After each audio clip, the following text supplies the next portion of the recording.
왜 날 구해줬어요? 우린 서로 적인데. 같은 군인이잖아요. 그리고 당신을 그냥 둘 수가 없었어요. 2024년 12월 우크라이나 한국 특수부대 대위 강민준, 북한 저격수 박선아. 같은 목표의 정반대 임무. 400m 저격. 박사를 죽이려는 여자. 박사를 구하려는 남자. 그런데 운명이 그들을 다시 만나게 합니다. 신문실 문이 폭발하면서 밧줄이 끊어집니다.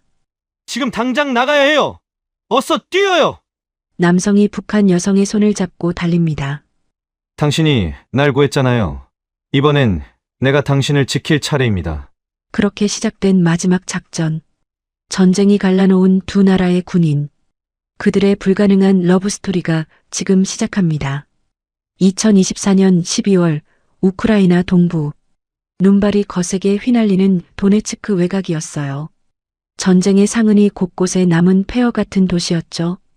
건물들은 폭격에 무너져 있었고 거리에는 사람 그림자조차 보이지 않았어요. 이곳에 한 남자가 있었어요. 강민준. 한국 육군 특전사 707부대 소속 대위였죠. 32살의 그는 8년간 특수전 임무를 수행해온 베테랑이었어요.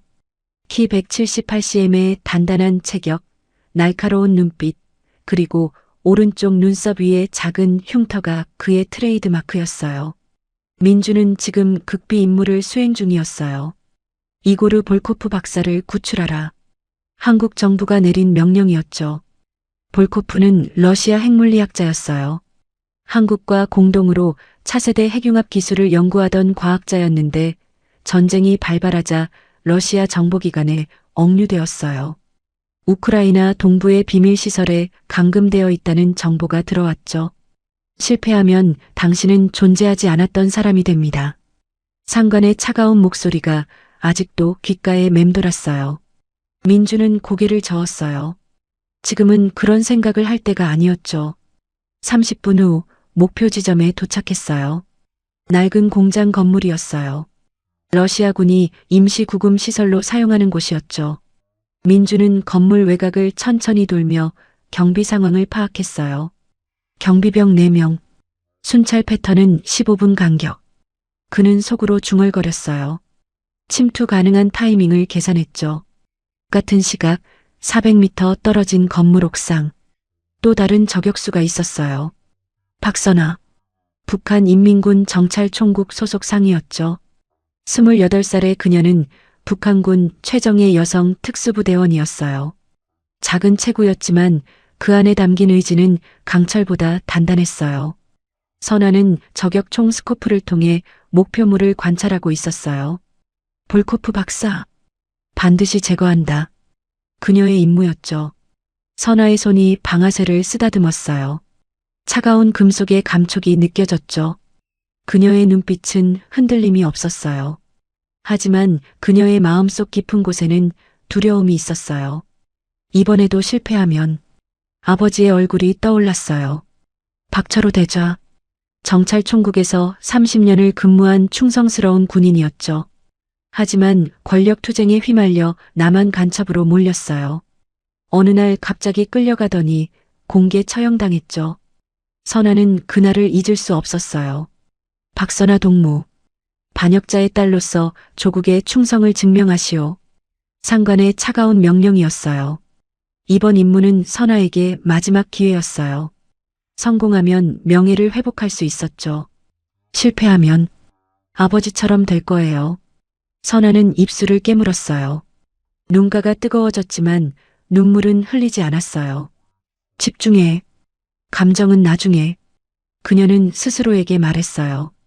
민준이 건물 안으로 침투했어요. 복도는 어둡고 축축했어요.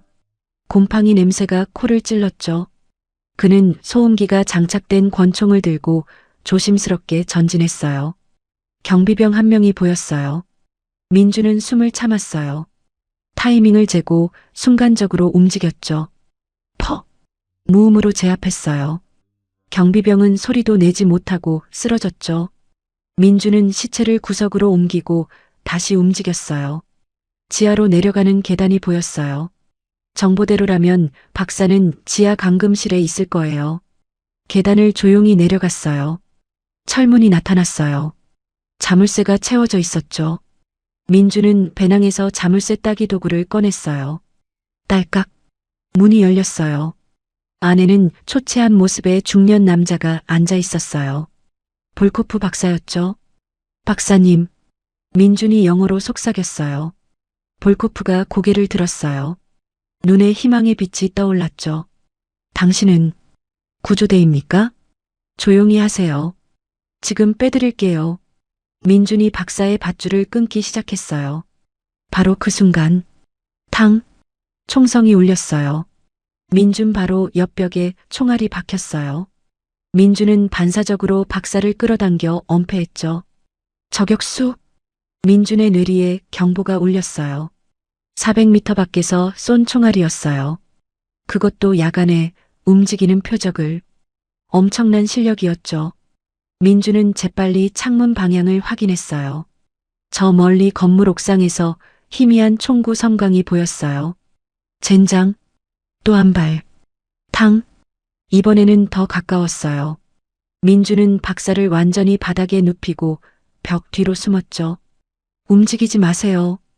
민준이 박사에게 소리쳤어요. 그는 배낭에서 쌍안경을 꺼내 저격수의 위치를 확인했어요. 배율을 높이자 저격수의 모습이 또렷하게 보였죠. 민준의 눈이 커졌어요. 여자? 믿을 수 없었어요. 저격수는 여성이었죠. 게다가 동양인이었어요. 선아였어요. 그녀는 차갑게 다시 조준하고 있었어요. 얼굴에는 아무런 감정도 없었죠. 완벽한 저격수의 표정이었어요. 민주는 본능적으로 알았어요. 북한군이다. 장비, 자세, 사격 패턴, 모든 게 북한군 특수부대의 그것이었죠. 박사를 노리고 있군. 민주는 재빨리 판단했어요. 자신의 임무는 박사를 구출하는 것, 저 저격수의 임무는 박사를 제거하는 것. 완전히 상반된 목표였죠. 민주는 권총을 들고 창문 밖으로 응사했어요. 탕, 탕, 탕. 하지만 400m는 권총 사거리를 넘어서는 거리였어요. 견제 사격일 뿐이었죠. 선아는 흔들리지 않았어요. 그녀는 차분하게 호흡을 고르고 다시 조준했어요. 바람의 방향, 거리, 목표물의 움직임. 모든 변수를 계산했죠. 방아쇠를 당겼어요. 탕! 총알이 날아갔어요. 하지만 민준이 박사를 끌고 옆으로 굴렀어요. 총알은 빗나갔죠. 빠르군. 선아가 중얼거렸어요. 상대도 만만치 않은 특수부대원이었어요. 선아는 처음으로 긴장감을 느꼈죠. 그때였어요. 쾅! 쾅! 건물 밖에서 폭발음이 들렸어요. 우크라이나군의 포격이었죠. 이 지역은 계속 교전이 벌어지는 곳이었어요. 건물이 흔들렸어요. 민주는 기회를 놓치지 않았어요. 지금이다. 그는 박사를 끌고 계단을 향해 뛰었어요. 뒤에서 계속 저격 총소리가 들렸지만 벽과 장애물을 이용해 피했죠. 선아는 이를 악물었어요. 놓칠 수 없어. 하지만 폭격이 점점 가까워졌어요. 그녀가 있는 건물도 표적이 될 수 있었죠. 선아는 마지막으로 한 발을 더 쐈어요. 탕! 하지만 민주는 이미 건물 밖으로 빠져나가고 있었어요. 실패했다. 선아의 가슴이 철렁 내려앉았어요. 그녀는 급히 저격 장비를 챙기고 건물에서 철수했어요. 폭격이 점점 더 격렬해졌죠. 민주는 박사를 데리고 미리 준비해둔 차량으로 달렸어요. 숨이 턱까지 차올랐지만 멈출 수 없었죠. 차에 타고 시동을 걸었어요. 박사님, 괜찮으세요? 네. 고맙습니다. 정말. 박사의 목소리가 떨렸어요. 민주는 엑셀을 밟았어요. 차가 요란한 소리를 내며 출발했죠. 이 시간을 달렸어요. 폴란드 국경 근처의 작은 마을에 도착했어요. 민준이 미리 준비해둔 안전가옥이었죠. 낡은 목조 건물이었지만 당분간 숨기에는 충분했어요. 박사님, 여기서 며칠 쉬어야 해요. 곧 국경을 넘을 거예요. 고맙습니다. 정말 고맙습니다. 박사는 지쳐 보였어요. 민주는 그를 침대에 눕히고 자신은 창가에 섰죠. 밖을 경계하며 담배를 꺼냈어요. 하지만 그의 머릿속에는 계속 그 장면이 떠올랐어요. 저격수, 여자, 동양인, 북한군. 그녀의 눈빛이 뇌리에 박혔어요. 차갑고 날카로웠지만 어딘가 슬픈 눈빛이었어요. 왜 여자가 저런 인물을? 민주는 중얼거렸어요. 무슨 사연이 있는 걸까? 하지만 지금은 박사를 지키는 게 먼저였죠. 민주는 담배를 끄고 무기를 점검하기 시작했어요. 언제든 다시 싸울 준비를 해야 했으니까요. 같은 시각, 선아는 북한 공작원들의 은신처로 돌아가고 있었어요. 차 안에서 그녀는 창밖을 멍하니 바라봤어요. 얼굴이 창백했죠. 임무 실패. 이제 어떻게 되는 거지? 두려움이 밀려왔어요. 아버지처럼 숙청당할지도 모른다는 공포가 엄습했죠.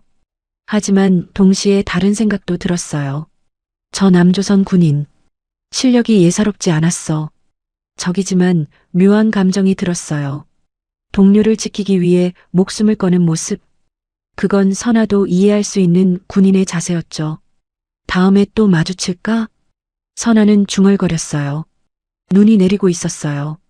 하얀 눈송이가 전쟁의 상흔을 덮고 있었죠. 두 사람은 아직 몰랐어요. 3일 후 운명이 그들을 다시 만나게 할 거라는 것을, 그리고 그때는 완전히 다른 상황이 될 거라는 것을. 은신처에 도착한 지 3일째 되는 날 아침이었어요. 민주는 창가에서 밤을 샜어요. 박사를 지키기 위해 경계를 늦출 수 없었죠. 그의 얼굴에는 피로가 역력했어요. 박사는 많이 회복했어요. 하지만 민주는 점점 불안해졌어요. 너무 조용해. 그의 직감이 뭔가 잘못되고 있다고 속삭였어요. 8년간 특수부대에서 익힌 본능이었죠. 러시아 정보기관 FSB가 분명 그들을 추적하고 있을 거예요. 시간이 없었죠. 박사님, 오늘 밤에 이동해야 해요. 민준이 박사에게 말했어요. 어디로 가죠? 국경을 넘어야 합니다. 루마니아로 가면 안전할 거예요. 하지만 민준의 직감이 계속 불길함을 느꼈어요. 같은 시각, 선아도 움직이고 있었어요. 3일 전 임무 실패 후 그녀는 다른 북한 공작원들과 합류했어요. 총 5명의 팀이었죠. 팀장이 지도를 펼쳤어요. 정보에 따르면 남조선 특수부대원이 박사를 이 근처에 숨기고 있다. 러시아 FSB와 협력해서 박사를 확보한다. 선아의 가슴이 철렁했어요. 그 남조선 군인. 3일 전 그 저격수 대결이 떠올랐어요. 예리한 움직임, 동료를 지키려는 필사적인 모습. 선아는 고개를 저었어요. 저기야. 감정은 필요 없어. 팀장이 그녀를 봤어요. 박선아 동무. 이번에는 반드시 성공해야 합니다. 알겠습니까?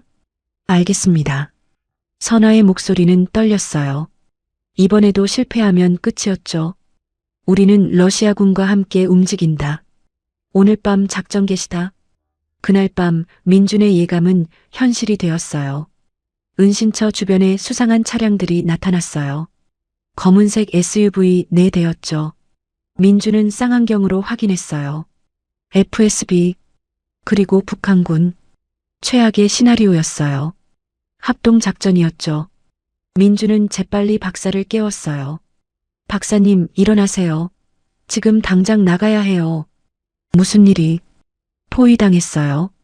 뒷문으로. 하지만 이미 늦었어요. 쾅! 문이 부서지며 무장한 남자들이 들이닥쳤어요. 민주는 박사를 뒤로 밀치고 권총을 꺼냈어요. 타타탕! 총격전이 시작되었어요. 민주는 필사적으로 싸웠어요. 하지만 적은 너무 많았죠. 혼자서는 버틸 수 없었어요. 연막탄. 민준이 연막탄을 던지고 뒷문으로 후퇴했어요. 박사의 손을 잡고 밖으로 뛰쳐나갔죠. 하지만 밖에도 적들이 있었어요. 총알이 빗발쳤어요. 민주는 나무 뒤로 몸을 숨겼어요. 그때 다리에 총알이 스쳤죠. 피가 흘러내렸어요. 통증이 밀려왔지만 이를 악물었어요. 그때 멀리서 박사의 비명이 들렸어요. 안 돼. 러시아 요원들이 박사를 다시 붙잡은 거예요. 민주는 절망감을 느꼈어요. 하지만 지금은 자신의 생존이 먼저였죠. 젠장. 그는 어둠 속으로 도주했어요. 총알이 뒤를 쫓았지만 민주는 필사적으로 숲속으로 달렸어요. 한참을 달렸어요. 숨이 턱까지 차올랐어요. 다리의 상처에서 피가 계속 흘렀죠. 시야가 흐려졌어요. 조금만 더. 민주는 눈보라 속을 비틀거리며 걸었어요. 그리고 쓰러졌어요. 눈밭에 쓰러진 민준의 의식이 점점 멀어져 갔어요. 같은 밤 선화도 작전에 투입되어 있었어요. 북한 공작원 팀과 함께 박사 확보 작전을 수행하고 있었죠. 하지만 상황이 꼬였어요. 러시아 FSB가 먼저 박사를 확보했고 협력 관계였던 양측이 갑자기 대립하기 시작했어요. 박사를 누가 데려갈 것인가를 놓고 긴장이 고조되었죠.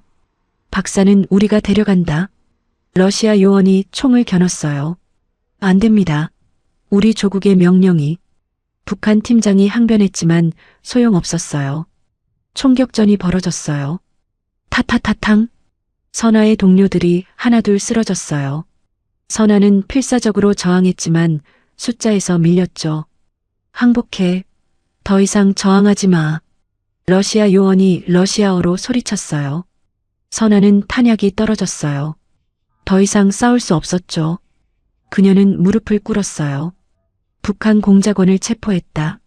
신문실로 데려가. 선화의 손이 뒤로 묶였어요. 밧줄이 손목을 파고들었죠. 아버지, 저도 이제. 선화는 절망했어요. 그녀는 트럭에 실려 어디론가 이송되었어요. 30분쯤 달렸을까요? 폐공장에 도착했어요. 러시아군이 임시 신문시설로 사용하는 곳이었죠. 을씨년스러운 건물이었어요. 선화는 신문실로 끌려갔어요. 낡은 의자에 앉혀졌어요. 팔과 다리가 밧줄로 단단히 묶였죠.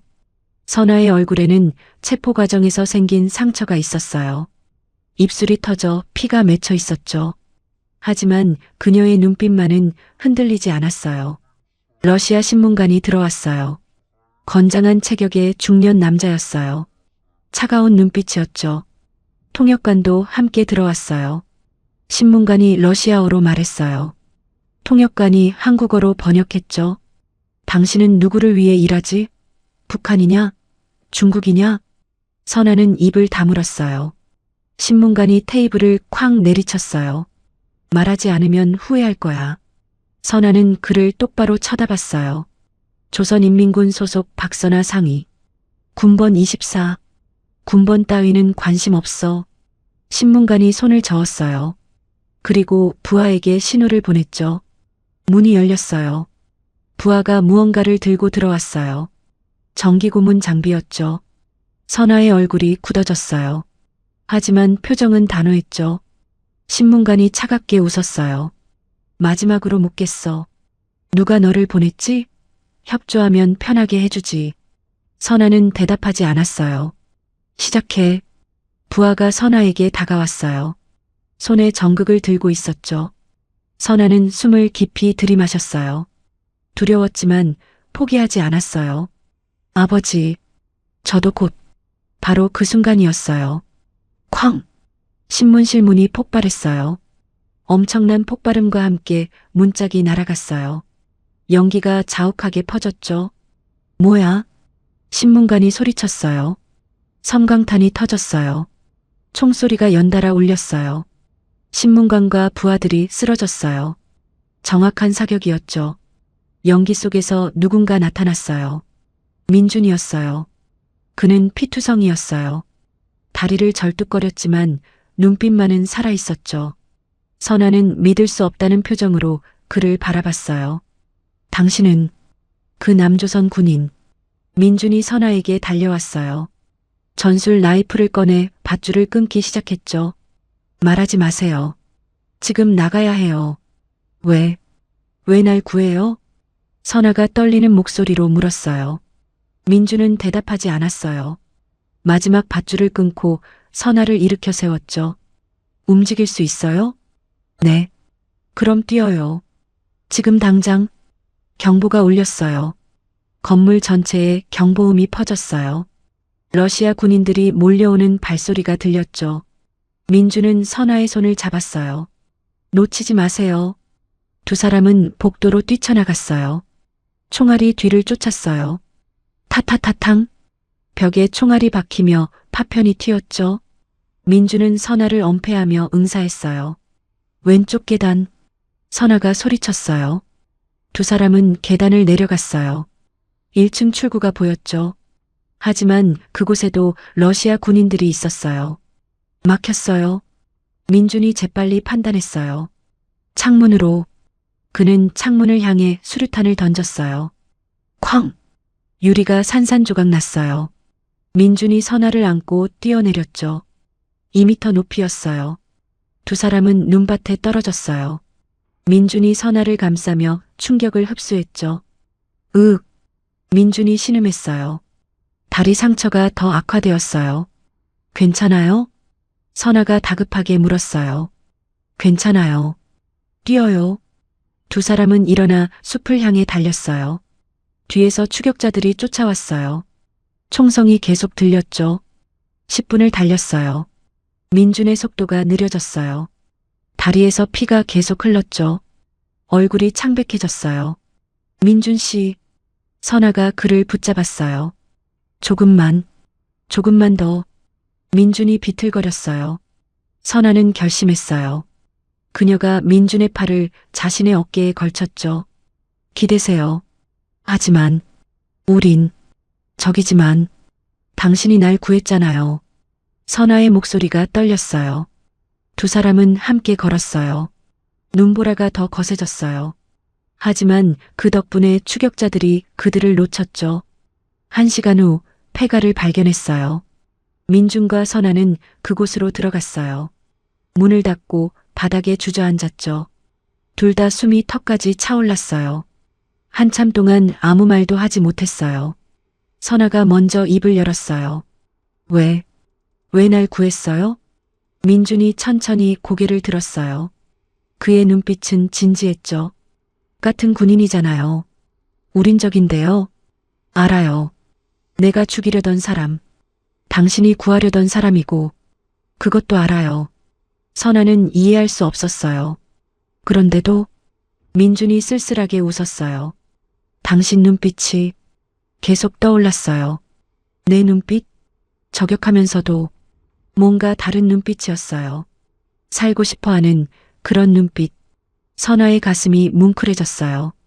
처음이었어요. 적국 군인에게서 이런 말을 듣는 건, 아니, 어떤 사람에게서든 이런 따뜻함을 느끼는 건. 선아의 눈가가 뜨거워졌어요. 고마워요. 정말로. 그녀의 목소리가 떨렸어요. 민준이 고개를 끄덕였어요. 그리고 다시 창밖을 바라봤죠. 밖에서는 눈이 계속 내렸어요. 하얀 눈송이가 모든 걸 덮고 있었어요. 두 사람의 미래도 과거도 이제 그들은 새로운 길을 가야 했어요. 함께. 민주는 다리 상처를 다시 확인했어요. 피는 멈췄지만 감염이 걱정되었죠. 일단 여기서 쉬어야겠어요. 내일 아침에 다시 움직이죠. 선아가 고개를 끄덕였어요. 두 사람은 폐가 구석에 자리를 잡았어요. 제가 먼저 볼게요. 선아 씨는 좀 쉬세요. 민준이 창가에 자리를 잡았어요. 고마워요. 선아가 구석에 몸을 웅크렸어요. 하지만 쉽게 잠들지 못했죠. 적이었던 두 사람. 하지만 이제는 서로를 지켜주는 동료가 되었어요. 민주는 밤새 창밖을 지켰어요. 눈이 계속 내리고 있었죠. 몇 시간이 흘렀어요. 새벽 6시쯤이었어요. 민주는 여전히 창가에서 경계를 서고 있었어요. 밤새 한숨도 못 잤죠. 폐가 안은 여전히 추웠어요. 희미하게 동이 트기 시작했고 회색빛 여명이 깨진 창문으로 스며들었죠. 다리 상처를 확인했어요. 피는 멈췄지만 붓기가 더 심해졌어요. 감염이 진행되고 있는 것 같았죠. 젠장. 작은 신음이 새어나왔어요. 그 소리에 선아가 깼어요. 그녀도 폐가 반대편 구석에서 경계 자세로 앉아 있었죠. 밤새 한숨도 못 잔 것 같았어요. 두 사람의 눈이 마주쳤어요. 어색한 침묵이 흘렀어요. 어제까지만 해도 적이었는데 지금은 같은 공간에서 밤을 보낸 사이가 되었죠. 선아가 천천히 일어났어요. 몸이 뻐근한 모양이었어요. 잠 못 주무셨어요? 민준이 물었어요. 습관이에요. 경계를 늦추면 안 되니까. 선아의 목소리는 차가웠어요. 하지만 어제보다는 부드러웠죠. 민주는 배낭에서 비상식량을 꺼냈어요. 초콜릿바와 물 2병이 전부였어요. 드세요. 민준이 초콜릿 하나를 선아에게 건넸어요. 선아는 망설였어요. 받아야 할까 말아야 할까? 하지만 배가 고팠어요. 그녀는 조심스럽게 받았죠. 고맙습니다. 두 사람은 말없이 초콜릿을 먹었어요. 한참 후 민준이 입을 열었어요. 이제 어떻게 하죠? 우리 둘 다 갈 곳이 없잖아요. 선아가 민준을 바라봤어요. 어제 그 교전에서 남조선 군인도 박사를 다시 빼앗겼다는 걸 알고 있었죠. 당신도 박사를 잃어버렸죠? 민준이 쓸쓸하게 고개를 끄덕였어요. 네. 러시아군이 다시 데려갔어요. 그리고 연락도 끊겼고요. 맞아요. 이틀째 아무 연락도 없어요. 실패한 작전은 없던 일이 되는 거죠. 선아도 자신의 처지를 생각했어요. 당신은요? 남조선, 한국으로 돌아갈 수 있어요? 글쎄요. 박사도 잃어버렸고 임무도 실패했고 버림받은 거네요. 그런 것 같아요. 두 사람은 서로를 바라봤어요. 적국의 군인이지만 처지는 똑같았죠. 조국으로부터 버림받은 존재들. 우린 이제 뭐죠? 선아가 중얼거렸어요. 민주는 대답할 수 없었어요. 그때 밖에서 소리가 들렸어요. 차량 소리였어요. 여러 대였죠. 민준과 선아는 동시에 긴장했어요. 창문으로 조심스럽게 밖을 확인했죠. 검은색 SUV 세대가 도로를 따라 이동하고 있었어요. 러시아군 차량이었어요. 우릴 찾고 있군요. 민준이 속삭였어요.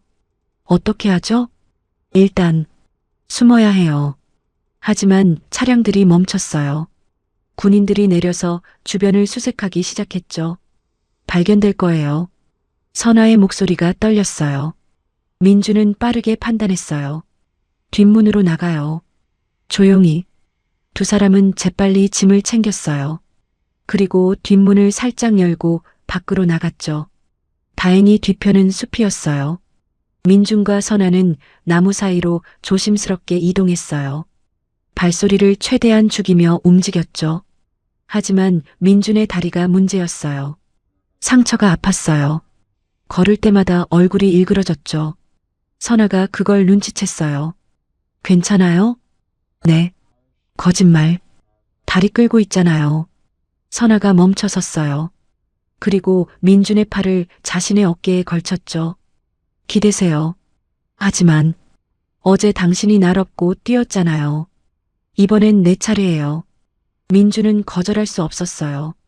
다리가 정말 한계였거든요. 두 사람은 함께 숲을 통과했어요. 30분쯤 걸었을까요? 추격자들의 소리가 점점 멀어졌어요. 안전한 거리까지 온 것 같았죠. 민준과 선아는 큰 나무 아래에 앉았어요. 둘 다 지쳐 있었어요. 고마워요. 민준이 말했어요. 선아는 대답하지 않았어요. 그냥 하늘을 바라봤죠. 한참 침묵이 흘렀어요. 민준이 먼저 입을 열었어요. 박선아 씨. 네. 왜 저격수가 되셨어요?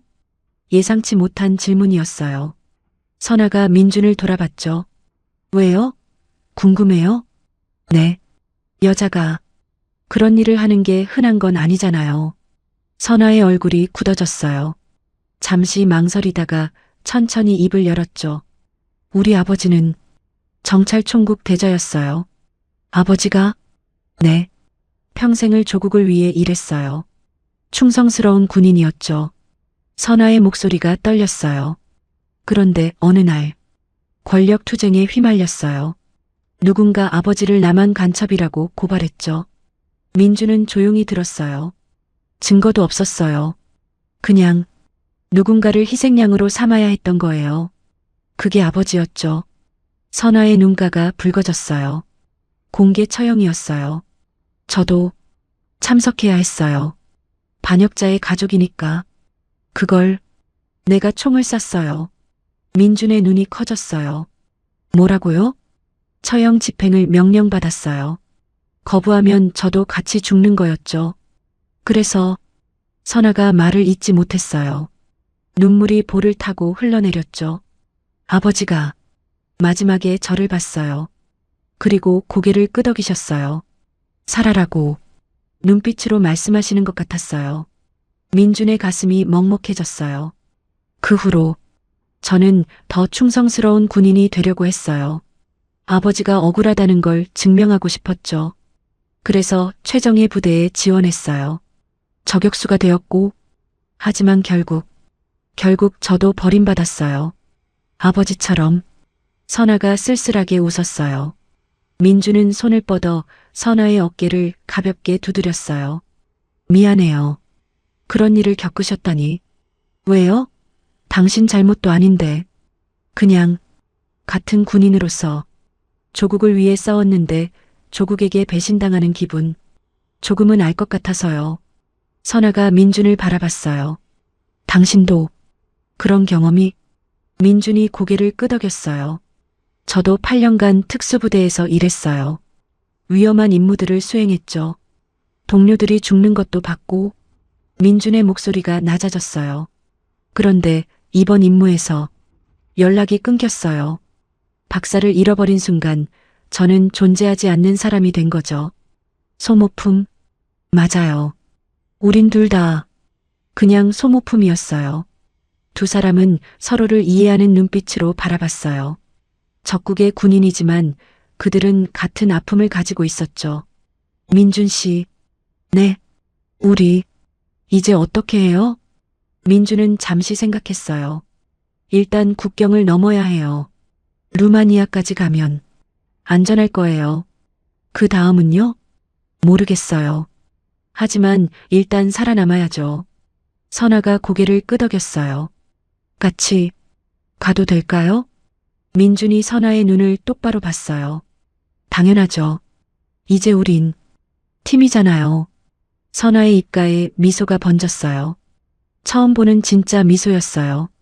그날부터 두 사람은 함께 움직였어요. 추격자들을 피하며 국경을 향해 조금씩 전진했죠. 며칠이 지났어요. 민준과 선아는 점점 가까워졌어요. 서로를 의지하게 되었죠. 어느 날 밤 작은 동굴에서 쉬고 있을 때였어요. 모닥불을 피우고 둘은 마주 앉았죠. 선아 씨. 네. 당신 저격 실력 정말 대단해요. 선아가 부끄러워했어요. 별로요. 당신한테 맞추지 못했잖아요. 아니에요. 400m에서 야간 사격이요? 그건 정말 프로예요. 민준 씨도 침투 실력이 대단했어요. 러시아군 시설에 혼자 들어가서 날 구했잖아요. 그건 민준이 망설였어요. 왜 그랬어요? 진짜로. 왜 날 구했죠? 민준은 한참 생각했어요. 그리고 솔직하게 대답했죠. 당신을 그냥 둘 수가 없었어요. 왜요? 당신 눈빛이 살고 싶어 하는 눈빛이었거든요. 포기하지 않은 눈빛. 선아의 가슴이 두근거렸어요. 그리고 같은 군인으로서 당신이 그렇게 죽는 건 옳지 않다고 생각했어요. 선아는 처음으로 따뜻함을 느꼈어요. 적국 군인에게서. 하지만 이상하게 낯설지 않았어요. 고마워요. 정말로. 선아가 민준의 손을 잡았어요. 민준이 놀랐지만 손을 떼지 않았어요. 두 사람의 손이 포개졌어요. 모닥불이 타닥타닥 소리를 냈어요. 밖에서는 눈이 내리고 있었어요. 하지만 동굴 안은 따뜻했어요. 두 사람의 마음도 적에서 동료로, 그리고 이제 뭔가 더 특별한 관계로 변하고 있었어요. 민준과 선아는 아직 몰랐어요. 이 감정이 사랑이라는 것을. 하지만 서로를 향한 마음은 분명했어요. 내일 다시 출발해요. 루마니아 국경까지는 이틀 정도 걸릴 거예요. 민준이 말했어요. 알겠어요. 선아가 대답했어요. 하지만 두 사람 모두 알고 있었어요. 국경을 넘기 전에 아직 해야 할 일이 하나 남아있다는 것을. 볼코프 박사. 민준의 원래 임무였죠. 그리고 선아의 암살 목표이기도 했어요. 그 문제를 어떻게 해결할지 아직 아무도 모르고 있었어요. 밖에서 바람소리가 들렸어요. 폭풍이 다가오고 있었어요. 국경은 아직 멀었어요. 하지만 함께라면 갈 수 있을 것 같았어요. 두 사람은 서로를 바라보며 미소 지었어요. 그 미소 속에 희망이 있었어요. 모닥불이 타오르는 동굴 안. 민준이 나뭇가지를 더 넣었어요. 불꽃이 더 크게 타올랐죠. 민준 씨. 선아가 조용히 불렀어요. 네. 박사. 어떻게 할 거예요? 민준의 손이 멈췄어요. 그가 가장 피하고 싶었던 질문이었어요. 하지만 언젠가는 마주해야 할 문제였죠. 모르겠어요. 민준이 솔직하게 대답했어요. 그냥 포기하고 국경을 넘을 수도 있어요. 하지만, 그럼 전 평생 실패자로 남을 것 같아요. 민준의 목소리가 떨렸어요. 선아는 민준을 바라봤어요. 그의 얼굴에는 고뇌가 가득했죠. 당신한테 그 임무가 그렇게 중요해요? 중요하다기보다는. 민준이 말을 멈췄어요. 손가락으로 모래를 만지작거렸죠. 전 8년간 특수부대에서 일했어요. 수많은 임무를 수행했죠. 위험한 것도 어려운 것도 많았어요. 네. 하지만 단 한 번도 임무를 포기한 적이 없었어요. 그게 제 자존심이었어요. 민준의 눈빛이 간절했어요. 이번에 처음으로 실패했어요. 박사를 잃어버렸죠. 조국도 저를 버렸고. 민준 씨. 하지만 그래도 포기하고 싶지 않아요. 마지막으로 한 번만 더 제대로 해보고 싶어요. 선아는 민준의 마음을 이해했어요. 군인으로서의 자존심, 임무에 대한 책임감, 그걸 포기하면 자기 자신을 잃어버리는 것 같은 기분. 선아도 똑같이 느꼈으니까요. 그럼 다시 구출하려고요? 민준이 고개를 끄덕였어요. 미쳤죠? 우리 둘만으로는 불가능해요. 러시아군이 박사를 지키고 있을 텐데. 안 미쳤어요. 선아가 잘라 말했어요. 민준이 놀라서 그녀를 봤어요. 저도 같이 갈게요. 뭐라고요? 제 원래 임무는 박사를 죽이는 거였어요. 하지만 선아가 민준의 눈을 똑바로 봤어요. 이제 그 임무는 중요하지 않아요. 당신이 중요해요. 민준의 가슴이 뜨거워졌어요. 하지만 위험해요. 죽을 수도 있어요. 알아요. 그래도 혼자 보낼 수 없어요. 선아의 목소리가 단호했어요. 당신이 날 구했잖아요. 이번엔 내가 당신을 지킬 차례예요. 민준은 말문이 막혔어요. 적이었던 여자. 하지만 이제는 누구보다 소중한 사람. 고마워요. 민준이 떨리는 목소리로 말했어요. 함께 갑시다. 두 사람이 손을 맞잡았어요. 다음 날 아침, 민준과 선아는 정보 수집을 시작했어요. 근처 마을에서 현지인들에게 물어봤죠. 러시아군 움직임 봤어요? 민준이 영어로 물었어요. 한 노인이 조심스럽게 대답했어요. 동쪽으로 20km 떨어진 곳에 큰 건물이 있어요. 거기서 수상한 차량들이 자주 드나들어요. 고마워요. 민준이 노인에게 달러 몇 장을 건넸어요. 두 사람은 지도를 펼쳤어요. 여기군요. 선아가 지도를 가리켰어요. 옛날 군사 기지였던 것 같아요. 러시아군이 임시본부로 쓰고 있나 봐요. 민준이 고개를 끄덕였어요. 어떻게 들어가죠? 정면 돌파는 불가능해요. 우리 둘뿐이니까. 민준이 생각에 잠겼어요. 선아 씨 저격 실력을 활용해야겠어요. 제가 원거리 지원을 하고 당신이 침투하는 거죠? 맞아요. 완벽한 팀워크가 필요해요. 두 사람은 며칠간 준비했어요. 무기를 점검하고 작전을 세밀하게 계획했죠. 박사가 있을 만한 곳은 중앙 건물이에요. 지하실일 가능성이 높아요. 민준이 건물 설계도를 보며 말했어요. 경비는 최소 20명. 교대 시간은 자정과 정오. 선아가 관찰한 정보를 추가했어요. 자정에 움직이죠. 어둠을 이용하는 게 유리해요. 알겠어요. 작전일 저녁. 두 사람은 서로를 바라봤어요. 무사히 돌아와요. 선아가 말했어요. 당신도요. 민준이 선아의 손을 꼭 잡았어요. 이게 끝나면 한국으로 가요. 함께 약속해요. 약속해요. 두 사람이 포옹했어요. 짧지만 따뜻한 포옹이었어요. 자정. 선아는 건물에서 800m 떨어진 언덕 위에 자리를 잡았어요. 저격총을 설치하고 스코프로 건물을 관찰했죠. 민준 씨, 들려요? 무전기로 속삭였어요. 네, 들려요. 민준의 목소리가 들렸어요. 경비병 위치 알려드릴게요. 정문에 2명, 측면에 3명. 선아가 차분하게 정보를 전달했어요. 민준은 어둠 속에서 건물에 접근했어요. 선아의 정보 덕분에 경비병들을 피할 수 있었죠. 지금 측면 창문으로 들어가세요. 경비병이 방금 지나갔어요. 알겠어요. 민준이 창문을 조용히 열고 내부로 침투했어요. 복도는 어두웠어요. 민준은 야간 투시경을 쓰고 조심스럽게 전진했죠.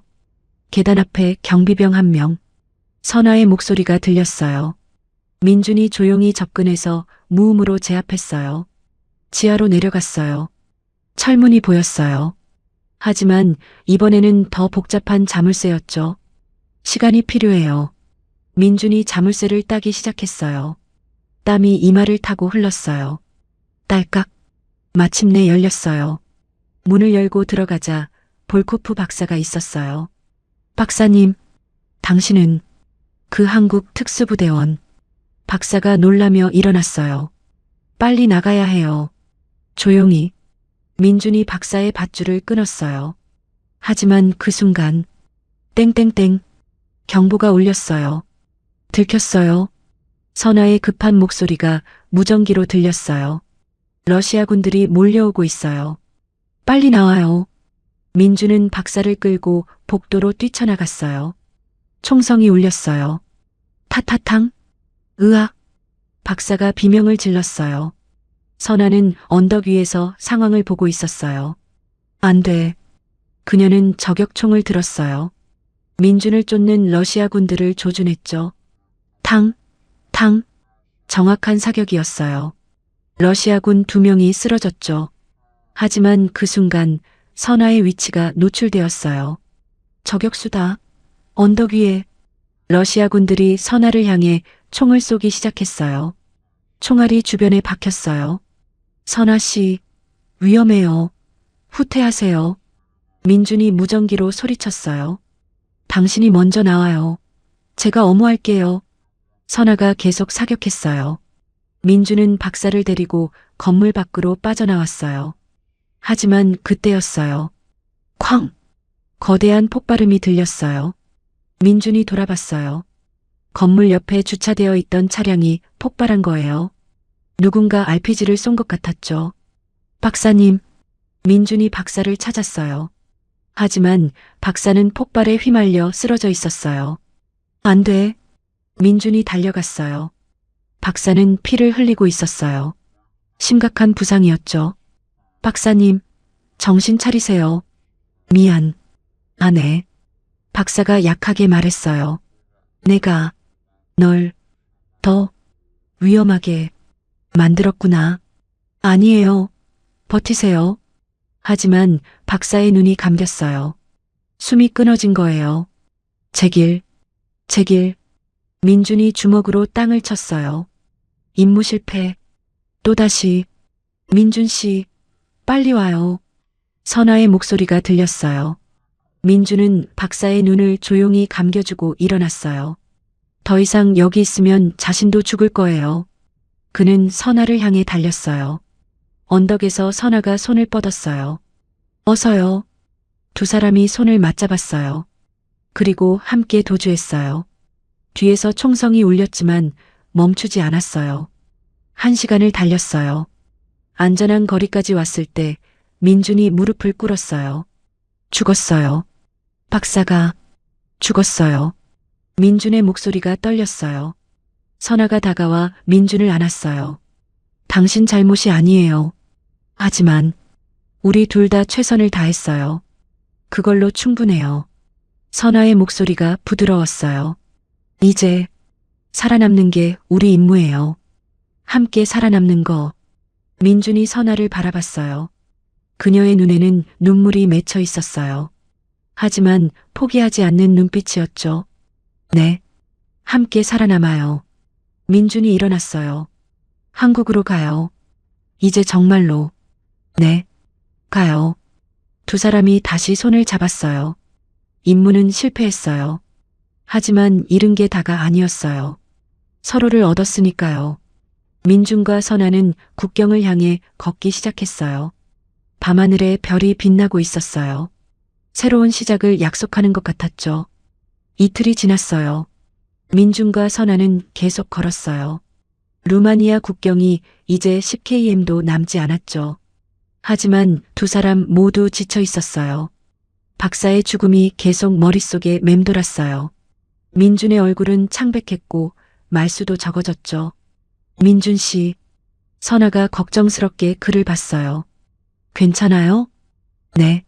민준이 짧게 대답했어요. 하지만 괜찮지 않았어요. 선아도 알고 있었죠.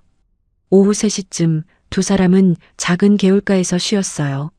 민준은 물가에 앉아 멍하니 물을 바라봤어요. 선아가 옆에 앉았어요. 계속 자책하고 있죠? 민준이 대답하지 않았어요. 당신 잘못이 아니에요. 하지만 민준의 목소리가 떨렸어요. 전 2번이나 실패했어요. 처음엔 박사를 빼앗겼고 두 번째는 박사가 죽었어요. 그래도 최선을 다했잖아요. 최선으로는 부족했어요. 민준이 주먹을 쥐었어요. 전 특수부대원이었어요. 불가능을 가능하게 만드는 게 제 일이었죠. 그런데 선아가 민준의 손을 잡았어요. 민준 씨, 저를 봐요. 민준이 천천히 고개를 들었어요. 선아의 눈빛이 따뜻했어요. 당신은 날 구했어요. 죽을 뻔한 나를. 그것만으로도 충분해요. 당신은 이미 누군가의 영웅이에요. 선아의 목소리가 떨렸어요. 제게는요. 민준의 눈가가 뜨거워졌어요. 선아 씨, 우리 함께 살아남았잖아요. 그게 가장 중요한 거예요. 선아가 민준의 손을 꽉 잡았어요. 이제 과거는 놓아요. 우리 앞만 봐요. 민준이 선아를 바라봤어요. 그녀의 눈에는 희망이 있었어요. 네, 그래야죠. 민준이 처음으로 미소 지었어요. 작지만 진심이 담긴 미소였어요. 저녁이 되었어요. 두 사람은 국경 근처 숲속에서 마지막 밤을 보냈어요. 모닥불을 피우고 마주 앉았죠. 내일이면 국경을 넘어요. 민준이 말했어요. 그럼 정말 한국에 갈 수 있는 거예요? 선아가 불안한 목소리로 물었어요. 당연하죠. 제가 약속했잖아요. 하지만 전 북한군이에요. 받아줄까요? 선아의 목소리에 두려움이 묻어 있었어요. 민준이 선아의 어깨를 감싸 안았어요. 받아줄 거예요. 제가 보증할게요. 보증? 전 특수부대 출신이에요. 그리고 당신은 저를 도와준 사람이에요. 국정원에서도 인정할 거예요. 민준이 자신 있게 말했어요. 그리고 설령 문제가 생겨도 네, 제가 책임질게요. 평생? 선아의 가슴이 두근거렸어요. 평생이요? 네, 평생. 민준이 선아의 눈을 똑바로 봤어요.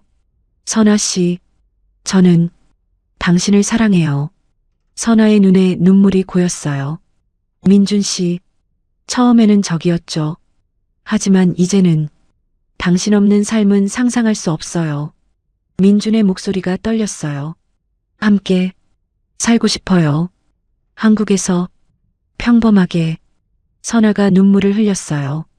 저도 사랑해요. 민준 씨, 두 사람이 포옹했어요. 긴 포옹이었어요. 서로의 온기를 느끼며 미래를 약속했죠.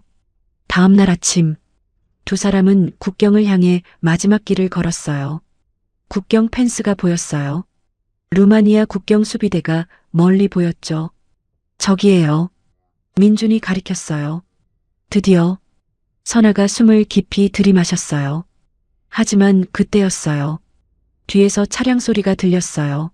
민준과 선아가 돌아봤어요. 검은색 SUV 한 대가 빠르게 다가오고 있었어요. 러시아군. 민준이 선아의 손을 잡았어요. 뛰어요. 지금. 두 사람이 국경을 향해 전력으로 달렸어요. 차량이 멈췄어요. 무장한 남자들이 내렸죠. 멈춰. 러시아어로 소리쳤어요. 총성이 울렸어요. 타타탕. 총알이 두 사람의 주변을 스쳤어요. 빨리. 민준이 선아를 앞으로 밀었어요. 국경 펜스가 점점 가까워졌어요. 100m, 50m, 20m. 선아가 먼저 펜스를 넘기 시작했어요. 민준 씨, 어서요. 민준이 펜스를 타고 올랐어요. 하지만 그 순간, 탕! 민준의 다리에 총알이 스쳤어요. 으악! 민준이 비틀거렸어요. 민준 씨, 선아가 펜스 너머에서 손을 뻗었어요. 민준이 마지막 힘을 다해 펜스를 넘었어요. 두 사람은 국경 너머로 떨어졌어요. 루마니아 땅이었어요. 러시아 군들이 펜스 앞에서 멈춰 섰어요. 더 이상 쫓아올 수 없었죠. 해냈어요. 해냈어요. 선아가 울먹였어요. 민준이 다리를 붙잡고 신음했어요. 아파요? 괜찮아요. 스친 것뿐이에요. 루마니아 국경 수비대가 달려왔어요. 헬프, we need help. 민준이 영어로 소리쳤어요. 수비대원들이 두 사람을 부축했어요. You are safe now. 안전해요. 이제. 선아가 민준을 꼭 안았어요. 살았어요. 우리 살았어요. 민준도 선아를 안았어요. 네. 살았어요. 함께. 3개월 후. 인천공항 입국장. 선아가 휠체어를 밀고 나왔어요. 다리 부상은 거의 다 나았지만 아직 조심해야 했죠. 민준이 휠체어에 앉아 있었어요. 그녀는 긴장한 표정이었어요. 떨려요. 선아가 중얼거렸어요. 괜찮아요. 제가 있잖아요. 민준이 선아의 어깨를 다독였어요. 입국 심사대를 통과했어요. 국정원 담당자가 기다리고 있었어요. 강민준 대위님? 네. 그리고 박선아 씨? 네. 선아가 조심스럽게 대답했어요. 환영합니다. 대한민국에. 담당자가 미소 지었어요. 앞으로 정착 지원을 받으실 거예요. 걱정 마세요. 선아의 눈에 눈물이 맺혔어요. 입국장을 나서자 밝은 햇살이 두 사람을 맞이했어요. 드디어 진짜로 왔어요. 선아가 하늘을 올려다봤어요. 우리 집이에요. 이제. 민준이 말했어요. 두 사람은 서로를 바라보며 미소 지었어요. 6개월 후 서울 남산타워 아래 민준과 선아가 손을 잡고 걷고 있었어요. 선아는 이제 한국 생활에 많이 적응했어요. 한국어도 자연스러워졌고 친구들도 생겼죠. 민준은 군을 예편하고 민간 보안 회사에 취직했어요. 평범한 일상이었지만 행복했어요. 민준 씨. 네. 고마워요. 정말로. 선아가 민준의 손을 꽉 잡았어요. 뭐가요? 날 여기까지 데려와줘서, 새로운 삶을 살게 해줘서. 민준이 미소 지었어요. 전 당신한테 더 고마워요. 왜요? 당신이 제게 살아갈 이유를 줬어요. 임무가 아니라 사랑을. 두 사람이 멈춰 섰어요. 민준이 주머니에서 작은 상자를 꺼냈어요. 선아 씨. 선아의 눈이 커졌어요. 민준이 무릎을 꿇었어요. 저와 결혼해 주시겠어요? 상자를 열자 반지가 반짝였어요. 선아의 눈에서 눈물이 흘러내렸어요. 네, 네, 당연히 네. 선아가 민준을 끌어안았어요. 주변 사람들이 박수를 쳤어요. 민준이 선아의 손가락에 반지를 끼워줬어요. 사랑해요, 선아 씨. 저도 사랑해요, 민준 씨. 두 사람이 키스했어요. 서울의 야경이 아름답게 펼쳐져 있었어요. 1년 후 작은 결혼식장. 민준의 특전사 동료들과 선아의 탈북자 친구들이 모여 있었어요. 선아가 웨딩드레스를 입고 입장했어요. 민준이 눈물을 글썽이며 그녀를 맞이했어요. 아름다워요. 고마워요. 두 사람이 제단 앞에 섰어요. 주례가 말했어요. 신랑 신부는 서로 다른 곳에서 태어났지만 운명처럼 만났습니다. 전쟁과 고난 속에서도 서로를 지켜주었죠.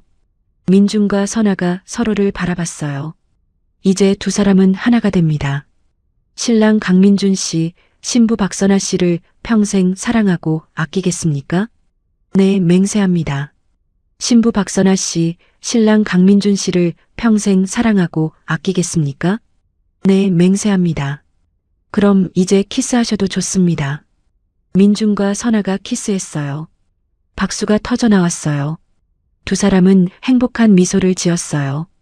적으로 만났지만 사랑으로 하나가 된 두 영혼. 전쟁이 갈라놓은 두 나라의 군인. 하지만 이제는 한 가족이 되었어요. 그날 밤 신혼집 베란다에서 민준과 선아가 한강을 바라보고 있었어요. 행복해요? 민준이 물었어요. 네, 정말로. 선아가 민준에게 기댔어요. 가끔 꿈 같아요. 이 모든 게 꿈이 아니에요. 현실이에요. 민준이 선아의 손을 꼭 잡았어요. 우리가 함께 만든 현실이죠. 선아가 하늘을 올려다봤어요. 별이 빛나고 있었어요. 민준 씨, 네, 저를 찾아와줘서 정말 고마워요. 민준이 미소 지었어요. 저도 고마워요. 날 받아줘서. 두 사람이 키스했어요. 한강이 잔잔하게 흐르고 있었어요. 서울의 불빛이 반짝였어요. 적으로 시작된 인연. 하지만 사랑으로 완성된 이야기. 민준과 선아는 이제 함께였어요. 영원히. 안녕하세요. 인생 어울림입니다. 이번 영상 즐겁게 시청하셨나요? 여러분의 생각을 댓글로 남겨주시어 함께 공감해주세요. 끝까지 시청해주셔서 감사드리며 더 좋은 영상으로 곧 다시 찾아뵙겠습니다. 감사합니다. 인생 어울림 드림.